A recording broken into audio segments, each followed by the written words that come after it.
So, Supergirl is a movie, alright, but it doesn't carry the weight that the new DC universe needs right now. Let me tell you what I think. Okay, I've seen Supergirl, and this is being James Gunn's new movie in the new DC universe, and does this really live up to being another win for DC, being like a big name like Supergirl and Superman for what DC is trying to adapt within this new universe and this world with James Gunn's vision, everything else moving forward. But hey, I'm about to give it to you right now, and so this will be my non-spoiler review. Go over some good and the bad things. Yeah, I think this one was a mixed bag, but you'll see for right here. And so if you're new, then be sure to subscribe, hit the notification bell so miss out any future videos. But now let's talk about Supergirl.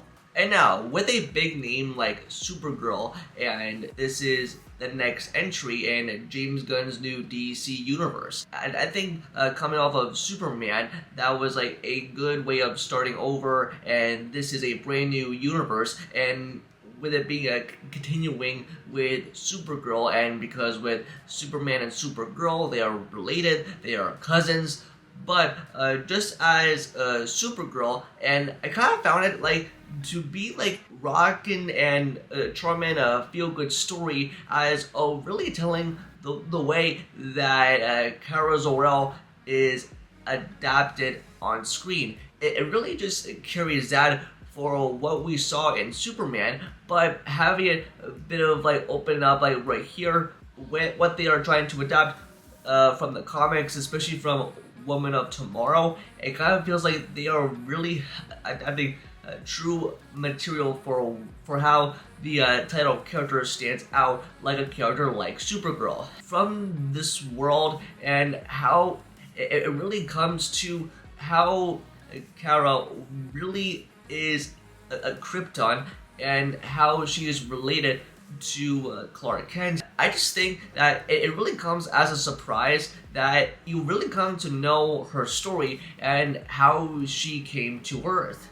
James Gunn, he technically knows like the vision, but even though it is Craig Gillespie's movie, the director, and it kind of seems like the James Gunn Guardians template that we've seen a billion times, but even though it worked over him for that trilogy, but it feels like a ripoff for what we've seen before, and that's what really frustrates me about these recent and current superhero movies. For what I'm saying here is that with like superhero movies that use like the same template and the same fatigue over and over, and that's how I felt just by watching it, and I could tell from where it was going from like the first to the second act, and it kind of feels like the same generic superhero story that we've seen ripped off like a billion times, but it kind of feels like it doesn't try to be anything new, like, oh, it's supposed to be unlike anything that we've ever seen. Well, this is James Gunn's world, like this is the new DC universe. This was a way of the universe kind of like starting over. First it was like Superman, but now with Supergirl, if it were like to, even though I found Superman to be really great, and it really was like starting over for this new universe, but with it being continuing like a movie like Supergirl, it is a definite mixed bag. It was generally not my cup of tea within like the first 20 minutes, and you kind of get a sense of how Kara really adapts to Earth and how we really get to know her character. And of course, Milly Alcock, she brings the energy, the charm, and that chaotic goodness when it comes to Kara Zor-El. Like, I gotta admit, she crushed it. But it doesn't, like, aside from the fact how so generic and dull this movie looked, and the use of like everything like that you would see in superhero movies that are sort of like predictable, like you know what's going to happen, and with the villain in here, which I did not give a damn about. I mean, the Krim. This was like James Gunn's superhero world, but with the same template of humor that as sprinkled in here, but you kind of feel like how generic and predictable where the story is actually going. It is like a feel-good, moving type of story that will kind of get you to feel attached to this character and to sort of root for her, and along with her additional side character she always has with her, and those two were great. And also with Supergirl and Krypto, they always have their good moments, and there's a few standout great action scenes. And also Jason Momoa as Lobo, like, he owns that role. Like this is like the kind of role I fell in love to see him in.